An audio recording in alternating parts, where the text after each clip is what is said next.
It is week 13 of the Climate Tech Inc. NFL Prediction Show, and it's state championship high school football week. So a busy week for myself, Vince McKee, Tony Bogan also going to be joining us for all those games. So we'll talk a little bit more about that here a little bit later about our plans as well. Make sure to pay attention to the Keon Sports YouTube channel as well as the website keonsports.com. But first things first, let's get to college football and the NFL predictions with the NFL Prediction Show. Of course, sponsored by Climate Tech Inc. And for 48 years, family owned and operated, Climate Tech has been the premier company for all HVAC services for both residential and commercial. They have it covered. They offer free estimates on equipment replacement and 24-hour emergency service. Visit them at climate-tech.com. Vince, good to be with you once again. You pulled one game back, still just down 3 games as we'll get to the records here a little bit later. But, you know, it's going to be a big weekend just for football in general. Talked about high school football. Obviously, college football, those championship games can also play an impact when it comes to the college football playoffs. A couple teams lurking on the outside still have an opportunity to find their way up into that top 4 possibly, depending upon some losses. And Deshaun Watson's first game for the Cleveland Browns this weekend. So a lot going on in football, and in a different kind of football, soccer, the United States men's national team, they now, after advancing against Iran, they now play on Saturday morning. So you best believe when we're there at state championship games, I'm going to try to have that one pulled up on the iPad and try to see that. Yeah, I mean, there's definitely no shortage of things going on right now, right? As you said, you kind of named them all, went right through them. It was a great weekend for football, not just because our picks did very well, but just an excellent slate of games. And as I looked over the slate of games this weekend, they're every bit as enticing. You mix in the World Cup, and I will touch on your point real quickly here for college football as well. This is nothing new. Ever since they switched to this college football playoff format, we've seen it time and time again. It always comes down to conference championship weekend, these conference championship games. Can someone fall out? Can someone slide in? Certainly Ohio State fans not happy with the loss to Michigan, but still an outside chance if TCU loses to Kansas State or USC loses to Utah. So a lot of things could happen there. I wanted to say one other thing, though, before we really get this week going. We've seen the Christmas tree behind you for a little over a month now. It's a tradition. I absolutely love it. But here's the thing. It has not been a month. It's maybe been like 3 weeks at this point. We've had a lot of shows. It went up the first weekend of November. Well, it's just there's been so many shows. So regardless of that, so that's your sign of Christmas is coming, right? So myself, a father of 2, here's my sign that Christmas is here, and I'm going to explain it. First of all, I don't know if you can see it. But yes, folks, that is a Barbie house directly behind me. And that's where Vince plays with his wrestling dolls. So they're action figures. No. So basically, this is the time of year you will see this behind me, because upstairs where the Barbie house usually is now where our Christmas tree is. Our tradition, as always, the Black Friday tradition, as they have it. This year, watching some World Cup soccer and putting up the tree as we did on Black Friday. So interesting enough, he's got the tree behind him. I got the Barbie house, which is directly related to a Christmas tree. Wanted to throw that out there. But Cole, we have a lot to cover this week. I'm very excited. Let's get to it. Yeah, as we jumped to college football initially, talked about a couple teams that if they lose, then it gives opportunities for Ohio State at number 5 and number 6 Alabama lurking, waiting in the wings. Certainly a possibility of a couple of teams falling in this one. We're going to jump straight to the Pac-12. Now, Utah and USC played earlier this season, and guess what the result was? It was a Utes victory. It was the one loss that the USC Trojans have already on their schedule with their record. It was a very close game. I believe it was only a 1-point loss for USC. That being said, Vince, I'm going to throw this to you first. Can the number 4 USC Trojans escape this one, or do they fall and allow the Buckeyes to get up into the 4th spot. That was a part of a crazy day of Saturday football. I remember that day. There was a ton of upsets. Texting with you and Brandon at about midnight. I stayed up to watch that game. That's how close it was. It was intense. I think Utah had their moment in the sun that night. I think USC returns the favor, gives them a receipt, as we like to say in the wrestling business, and that's all she wrote for Utah in that game. I just feel like USC, they've been on a roll ever since that night. Bad news for Ohio State fans for now, before I make my TCU pick in a little bit. But I do believe USC wins and slides into the college football playoffs.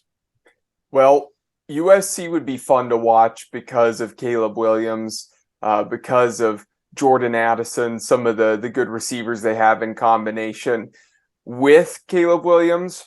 At running back, though, Travis Dye, who was an excellent running back at Oregon, now at USC, him being out and injured hurts their ground game, their rushing attack. I think if Utah finds a way to shut down the receivers, at least slow them down, it's going to make it more difficult offensively for USC. Utah has a solid quarterback in Cam Rising. He's an underrated quarterback, played really well against the Buckeyes in the Rose Bowl last year. I like watching Cam Rising go out there and play because he doesn't put up these incredible, stellar numbers. He just gets the job done. And quietly, he leads the team. He's a good quarterback. And I think that could make things interesting. Hey, it's tough to beat a team twice in a season. It doesn't happen very often. But I'm going to say it happens here. I've got Utah pulling off this victory against USC 31-27. I think it's going to be another hard-fought battle. But me personally, I've just seen Utah in quite a few hard-fought battles in the last few years. And I think they do a pretty good job of keeping games close. If things just go their way just a little bit, you just need to win by 1 point. That's it. And they already did it against USC. I think they're able to get it done this time. As much as I'm not a huge USC person, but at the same time, I like from a college football standpoint of seeing USC be back, quote unquote. But I don't think they're a team that can compete in the college football playoff. I think they get obliterated, kind of like Oklahoma did whenever they got into the playoff. But I just think Utah actually gets this one done. I will tell, as I always say, I mean, like you said, they're very tough to beat a team twice when it comes to football in the same season. It could definitely be done. I just don't know how evenly matched they are. So I'm going to go with USC in this one. Makes sense. Now, we'll see if this holds true. You said, and I both said, that it's tough to beat a team twice in a year. TCU has already beaten Kansas State this year. So, Vince, can Kansas State manage to split this series and so they're 1-1 against each other, or does TCU stay perfect? Yeah, no, I think they will. So I think Kansas State wins this. A completely different reason than it's tough to beat a team twice in one season. I already used that for the UFC game. I'm not going to use it again. My thought for this particular instance is actually completely different. I don't think TCU is nearly as good as the record shows. I think they're prone for a fall. I think they're going to crack under the pressure. So for me, it's more so that. Now, I'll say this. Johnny Football, not Johnny Manziel, but Johnny Football fan sitting out there, right? He loves this. Cole, he loves this right now because he's saying, oh, man, if we could get TCU in there and maybe, and no Ohio State, so you're going to have a Big Ten team and you'll only have one, and on and on and on and on it goes with the reasoning, right? I understand all that, but certain conferences have been down for a couple of years for that reason. The Big 12 has been down because they just, unless I'm not thinking of some obvious team, really hasn't had somebody come out and dominate or look impressive even with a really good record. We saw that with Clemson, in the ACC where they just got beat, right? So there's these teams with these records. Bottom line here, what I'm trying to say is there's a lot of teams with very good records right now that I do not believe fit the bill. And I think this is the week TCU is possibly exposed. Again, for Ohio State fans, I feel as though you're sitting right there at number 5. You have 2 cracks at it. I believe it's going to happen, but the way I see it is USC as the 3, while Ohio State as the 4, replacing TCU, who's currently there. Well, I don't know. I haven't watched the show yet tonight. If the results came out, let me know. But that's in my mind what I believe it to be. It did. It was Georgia, Michigan, TCU, USC, Ohio State, Alabama. Perfect. Okay. Yeah, and Alabama's not going to play for the SEC championship. That's LSU and Georgia. Yep. So they're not going to slide anyone to think. So there we go. Yeah. So I think one of those 2 teams is going to fall. I just think they got tough matchups. I haven't been overly impressed with TCU. I'm on the same page. I'm going to say that it's going to be tough for both of them to fall.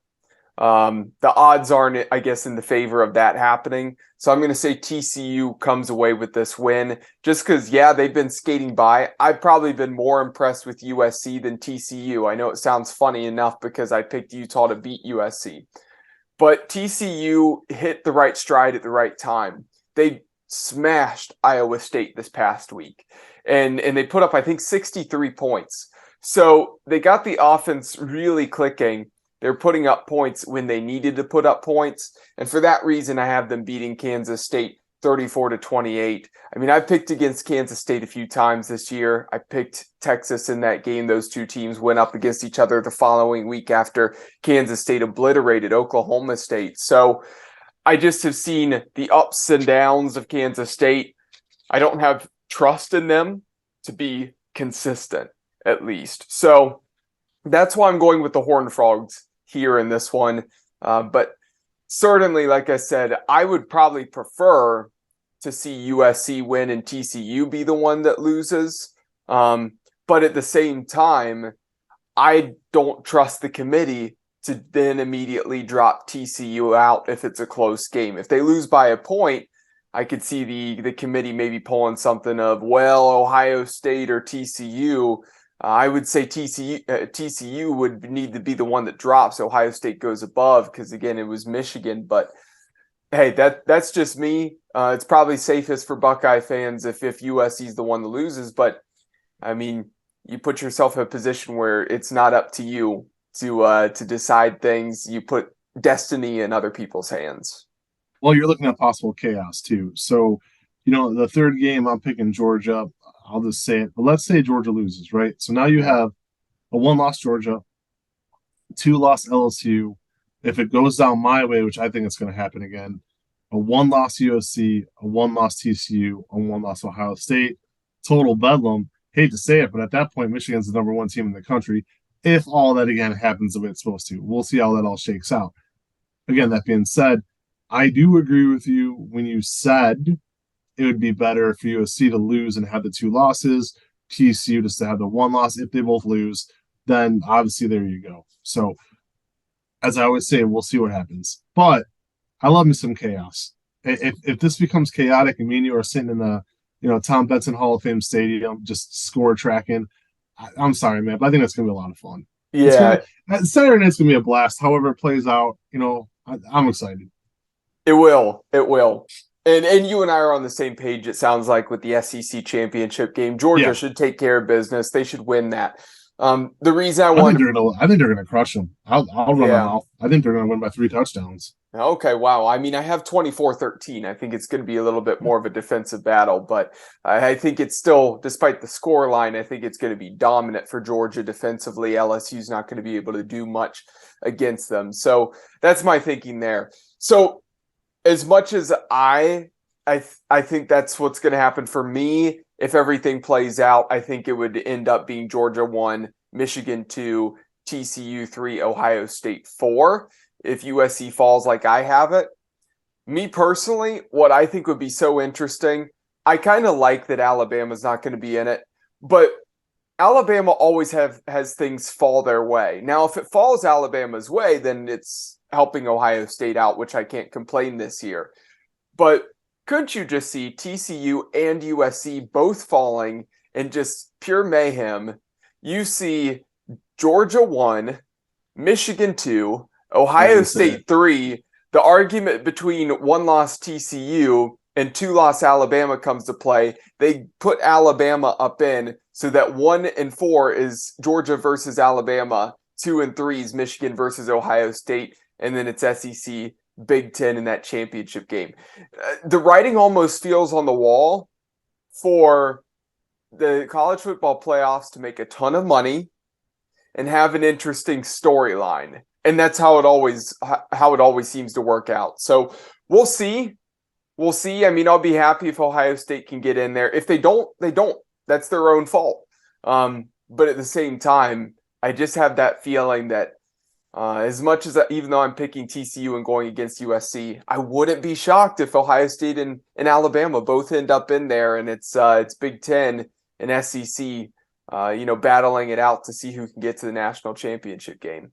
There's some filthy people in college athletics. They say college athletics, outside of obviously the OAC where it's only the class of the class people, but they do say you see some of the slimiest individuals when it comes to college athletics, not the athletes, but the hanger-ons and the agents and the decision makers. So yeah, that would not shock me. However, I want to say congratulations, Luke Fickell. Welcome back to the Big Ten starting next season with Wisconsin. That's going to be interesting. I think he's actually going to rebuild that program. Love what he did down in Cincinnati. Met Coach Fickell back, ironically enough, at the state championships of football at Tom Benson Stadium in 2018. It was still the greatest high school football game I've ever seen. Hoban versus Massillon, 2018 version of that unbelievable championship game. And Luke Fickell was there. He was nice to everybody. I think that's like right when he was kind of really stepping it up with Cincinnati. So definitely excited to see that, and just wanted to shout him out as we were talking college here, really for the last time. I think I want to say it for about 3 or 4 weeks after this. Yeah, it's going to be a while just because once we get through this, the Heisman will come up. So maybe we'll talk a little bit about the Heisman. But aside from that, there's going to be a break before we get to bowl games and the college football playoffs. So how ironic is it that we're going to be together for it? I just think that's pretty cool. I gotta say. Yeah, it'll be fun. So we moved to the NFL, though, and you pulled a game back. You now have a record of 110 and 71. I am at 113 and 68. So things have been going really well the last couple of weeks. A lot of correct picks, a lot less incorrect picks. But like I said, we just had the one difference this past week. I picked the Broncos. You picked the Panthers. The Broncos, another abysmal performance, which I thought that the Panthers with their team, Sam Darnold going out there, his first start this year, I thought they'd maybe struggle in that defense of the Broncos because the Broncos have a pretty good defense, would get it done in a low-scoring battle, and they didn't do so. So there you have it. The Broncos, who you typically root for, you had to root against them. It worked in your favor, helped you out because I know you're competitive. You want to make the comeback. So there you have it, Vince. A couple times this year, I hate to say it, but a couple times this year, rooting against Denver actually paid off for me. It's tough to do. As I said, this coming week, I don't know. We'll see how it goes. This, to me, is the toughest week of picks we've had in about 3 weeks. I'm confident again. Excited for it. I left my notes upstairs, so I'm going to be winging this one. But I feel pretty strong about my picks again this week. Let's get to it. I mean, I can't wait to talk about the underdogs because I have a couple that I am pretty curious to run by you. One of them is not much of an underdog, so I don't think you're going to be shocked one bit. And I think the other one's going to catch you very much off guard. Yeah. So when we get to the marquee matchup and start this off, I want to just start by saying this. Is there another really good game on the slate? Yeah, it's Chiefs-Bengals. It was a rematch of the AFC Championship game this past year. Why did I not make this the marquee matchup? Because with the way the Chiefs are playing, I figured you and I are probably going to be on the same page that they've just been rolling. So I didn't think there'd be anything that interesting to really discuss. I mean, I could be wrong. Maybe you went with the Bengals, but my guess is we both went with the Chiefs. It's hard to go against the Chiefs with the way they've been playing as of late. We did. I went Kansas City. That was a toss-up because I feel like Cincinnati's at some point, I feel like Cincinnati's going to take off. Yeah. But Kansas City's been on a revenge tour. And up next, are the Bengals, the team that knocked them out last year. So I think the Yeah. revenge tour continues. But I'll tell you what, man. I'll tell you what right now. If Cincinnati does win that game, number one, I won't be shocked. I won't be shocked one bit. But number two, if Cincinnati wins that game, what's going to stop them from returning to at least the AFC Championship game again? Because again, they put themselves right there with Buffalo and Kansas City. Right. Yeah, and I think we're on the same page there with Kansas City just getting the revenge against the Bengals. So I made the marquee matchup this week, the Miami Dolphins traveling to play against the San Francisco 49ers. And that is a really good game on this slate this week. I'm looking forward to it. And a little added couple bits of interest. Obviously, you have Mike McDaniels, who he adds a little bit of a different spice to it as well, just because of his time with the 49ers. But the other thing I want to bring up is Raheem Mostert and Jeff Wilson, both former 49ers. Now, Mostert made some noise with his comments talking about the accuracy with their quarterback, seemed like a little bit of a shot at Jimmy G. So I think there's plenty on the line because of plenty of guys who used to be a part of the 49ers organization now in Miami, but Miami has to make the trip out to San Francisco. That Dolphins offense has been high-powered, running pretty efficiently. Their defense had a great week this past week, but going up against the 49ers, who had a close victory over the Saints, but they have a good front pass rush there on their defense, really their front seven. And then we know they have the weapons on the offensive side of the ball, like Deebo Samuel, Christian McCaffrey, who's at least questionable right now, midweek. But I wouldn't be surprised if we see him play. I'm going to start this offense with saying that in San Francisco, I'm going with the 49ers.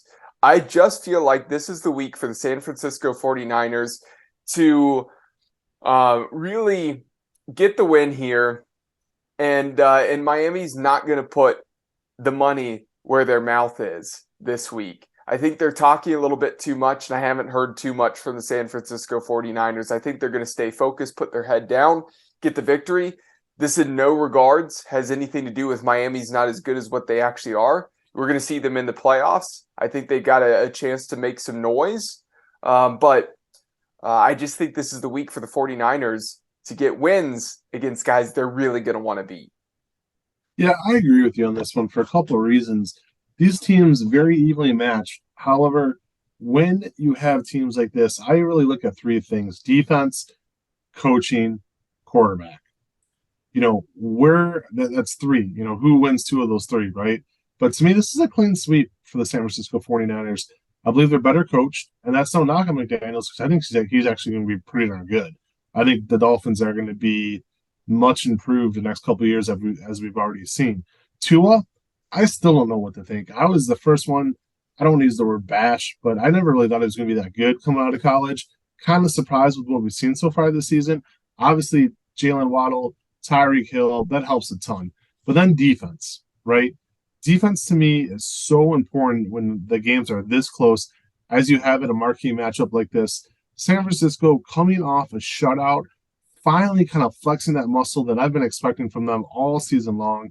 Obviously, they're not going to shut out the Dolphins. I'd be absolutely stunned if that happens. But I do believe this is going to be a game that comes down to the wire. And we've seen Jimmy G, with the exception of last year's NFC Championship game, not make mistakes to ruin it for his team. I agree with you. I think the 49ers have it. Yeah, I think being at home certainly helps. I think that probably the Dolphins, they have a better secondary, but I think defense in general, I'd still give the 49ers the nod at the moment. Coaching, I'd still give them the nod. As much as Mike McDaniel has been good to start his head coaching career, Shanahan has the experience. McDaniel's still going to have time to learn and develop as a coach. The only thing I disagree right now at the moment, Tua is probably the better quarterback at this very moment. Last year, I would have said Jimmy G. Tua's got better accuracy. I think he can light it up a little bit more. But Jimmy G is a better game manager. So at the end of the game, if a team is pressing, who's less likely to turn the ball over? And I would argue Jimmy G would be the one less likely to turn the ball over right now. That's one thing where I trust him, because that's really what he's established himself as being a good manager in recent years. So still, regardless, by your theory, I'm still giving them really two of the three categories. So 49ers, I give them the advantage, and I think you're right. I have it close, 23-21, really tight battle, but I'm looking forward to that game. I think it's going to be a fun one. Do you know why the Dolphins are having a better season than the Raiders? Because their coach took the S off his last name, like all true greats do with the last name McDaniel. That sounds perhaps about right. So I It's appreciate that of phenomenal Mike logic. McDaniel. Yeah, it's flawless. I will give that to you. That's for sure.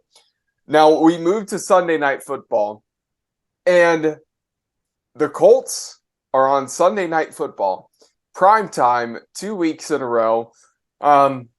It just seems like, well, we weren't alone coming into the season. It just proves that everybody thought the Colts were actually going to be decent and competing for their division. They had plenty of talent on that team. I think some of the injuries, caught people by surprise. That happens. That's football. I also think them not knowing what they actually are has happened. Where, are they tanking? Are they not tanking? No, they're no longer tanking, because Jeff Saturday won his first game. I thought it was the perfect, hey, let's put this guy out in front of everybody, because here the Colts fans love Jeff Saturday. So they're like, let's put a guy that everybody loves out in front so he can handle the media. He can talk. He can be the face. And people aren't as angry as we tank this year. No, he goes out there, wins that first game. They put up a tough fight against the Steelers, had a really poor first half, but made it closer there in the second half. So it doesn't seem like they're tanking anymore, even though it really looked like for a couple weeks that you and I thought they were going to do so. So now they're going up against the Cowboys, and I think this is straightforward on Sunday Night Football. Cowboys are going to roll. I've got them winning 35-23 over the Colts. Colts are still just riding the roller coaster up and down right now. I think the Cowboys smashed them.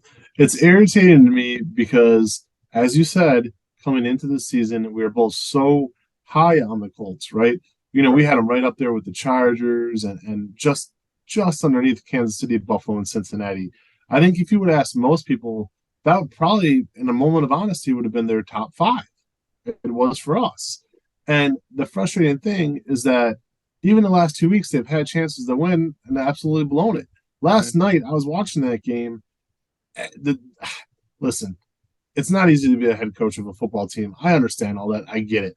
But sometimes clock management, you need to know when to call those timeouts. Why they were rushing down the field with under a minute when you had 3 timeouts left, they could have set themselves. Instead, they run 2 straight crazy plays that did nothing, got 2 yards. Then you're facing a 3rd and long. It was just a hot mess. But yeah, I believe this game probably should be a blowout for the Cowboys. We'll see. I would doubt it if they lose, but the Colts are just really irritating me as the season goes on.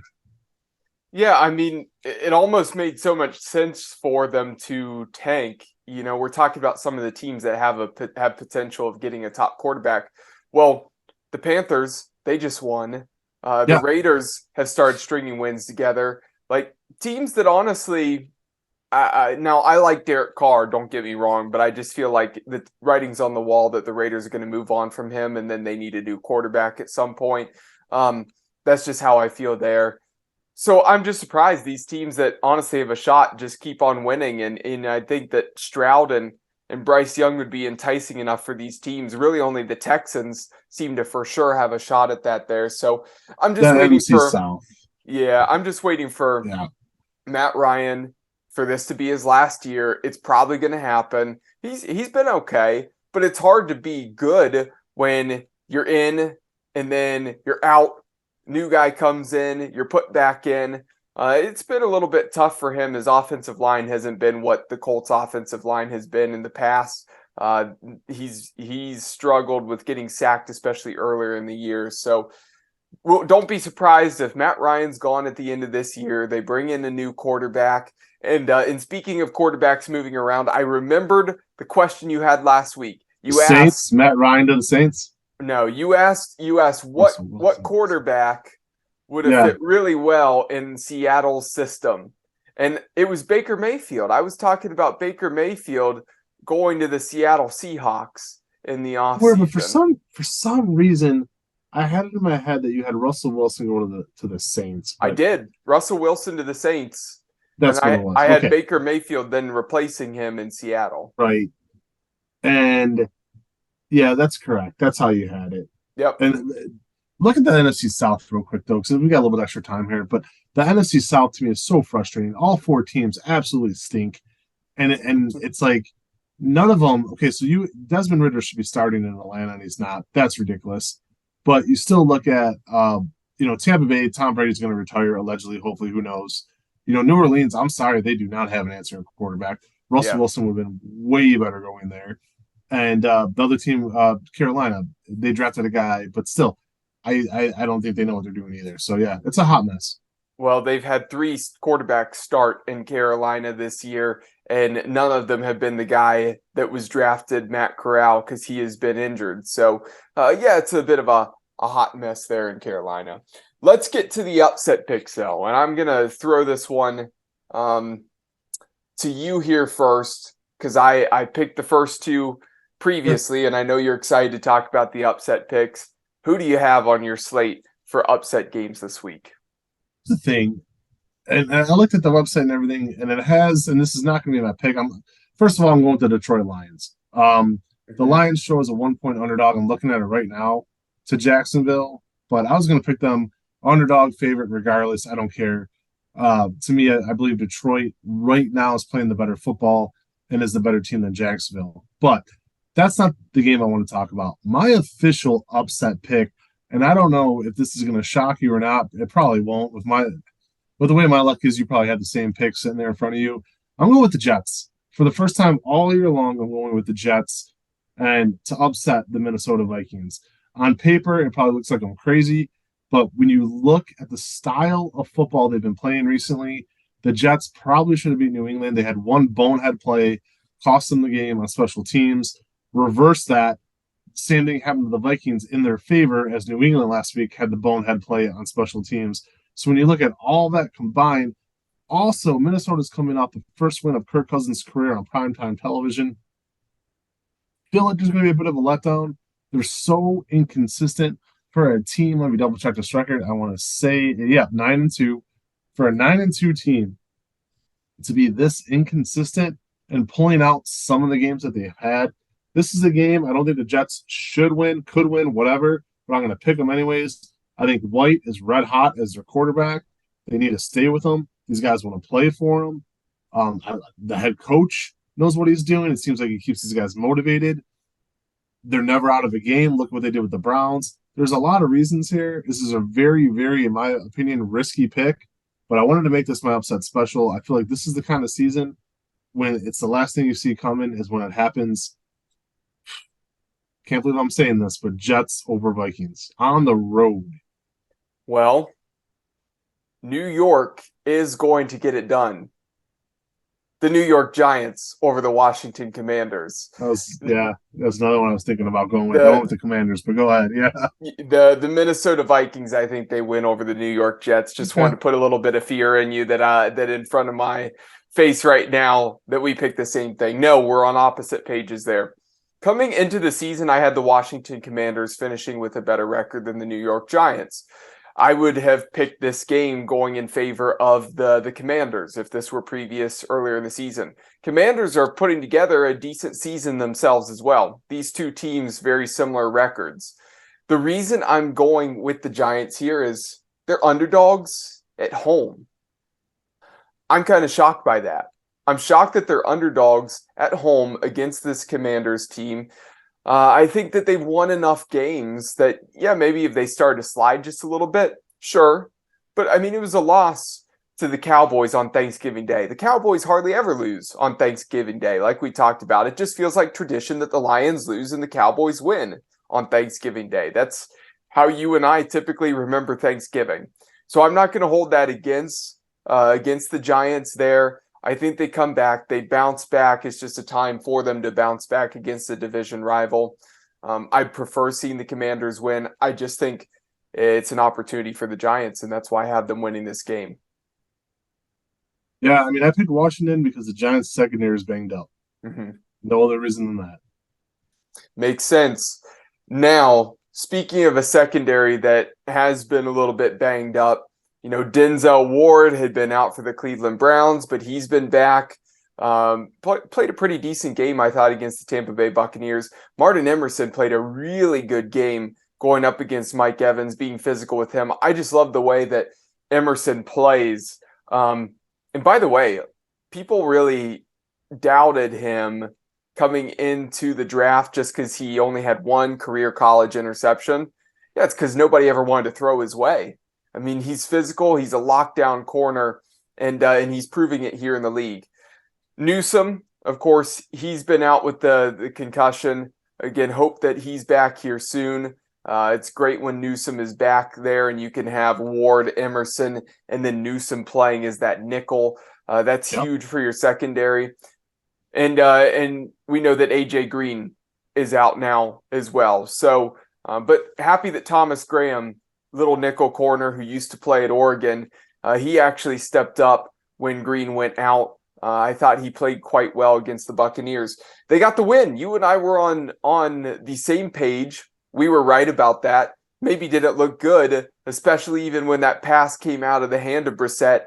Njoku, who drops easy things, caught an incredible play. I mean, to snag that one, to go to overtime, lose the coin toss, the Buccaneers get the ball, and you still come away with that game. That was fantastic for the Browns. Now going up against the Texans, everybody knows the story. Deshaun Watson, he's back, starting quarterback, ready to play, going up against the Houston Texans, his former team. Interesting enough, the story now out about Tony Busby and 10 of the alleged victims now going to be watching the game live from a suite there at the stadium. Okay, that's an interesting little wrinkle in the story, but I think that Watson, despite everybody expecting rust and distractions, I think there will be maybe a slight bit of rust where some passes are off that typically wouldn't be off. But here's what I think happens. Kevin Stefanski's been keeping things pretty dumbed down and straightforward, so dumbed down that we've questioned his play calling at times. I think he opens that playbook. We start seeing out of the shotgun Chubb and Hunt in the backfield at the same time. We're going to see some added wrinkles. I think the playbook opens up wide open, and I think they light up the Texans and put up 33 points. They typically haven't scored like that this year. I think they put points up in the 30s and get the job done in Houston. A couple years ago, Hard Knocks was in Cleveland right before Baker Mayfield's rookie season, and Njoku was dropping balls left and right. I'll never forget that episode. It closes out with Njoku on the Jugs gun. Yeah, it hasn't helped. But he caught the ball that he needed to catch. I'll give him credit for that. Great job to the Chief. That being said, I'm so sick and tired of talking about this. I'm so glad we're finally here. That after this week, it all goes away. All of it. I don't care anymore about the women and everything else. It's done. It's over with. They want to make a joke out of this? Let them. I hope Watson comes in and lights them up. This is now the last time. And by the way, the Browns are my obvious pick in this game. Definitely going Cleveland. I'm going to make this super quick. I've told this story 100 times. I'm going to tell it now for the final time because after Sunday, Cole, it's no longer relevant. The first conversation me and Cole ever had, knew each other about 30 seconds. He said, "Are you a Browns fan?" I said, "Yes." "Are you a Baker fan?" I said, "No." Really wanted Watson. His eyes lit up. We've been good friends ever since. Finally, that was 3+ years ago. Finally, after that conversation, we get what we want. Now, I'll say this. I'm not expecting him to come in on Sunday and light up the world, okay? Rust is a real thing. Everything is new again. It's fresh. The crowd's going to be nuts. The women are going to be there, blah, blah, blah, blah, blah. I don't care. Long story short, I don't expect him to light it up this week. However, I do agree with Cole. I believe they've been holding a lot back. I believe there's a reason they didn't trade Kareem Hunt. not only weren't going to get a good draft pick for him, but I want to see what they could do with Chubb, Hunt, and Watson in the backfield at the same time. It's going to be incredible. They're going to heat it up, and if you want your house to be as warm and as hot as that backfield's going to be, call Climate Tech Inc. And Cole, how do we get a hold of them? Yeah, reach out to Climate Tech. You can follow them on their website at climate-tech.com. Again, really the premier company for all HVAC services. Great company. We're thankful to have them as a sponsor for this show. And we'll wrap this show up with this. Again, go USA. Go Ohio high school football in general. We've got 7 great games coming up. Again, make sure to pay attention to that and KeyOnSports.com, as well as the highlight packages that will be up here on the Key On Sports YouTube channel. So if you haven't hit the subscribe button, make sure you do so already. It's going to be a fun weekend. Everybody out there, enjoy it. Stay warm. Stay safe.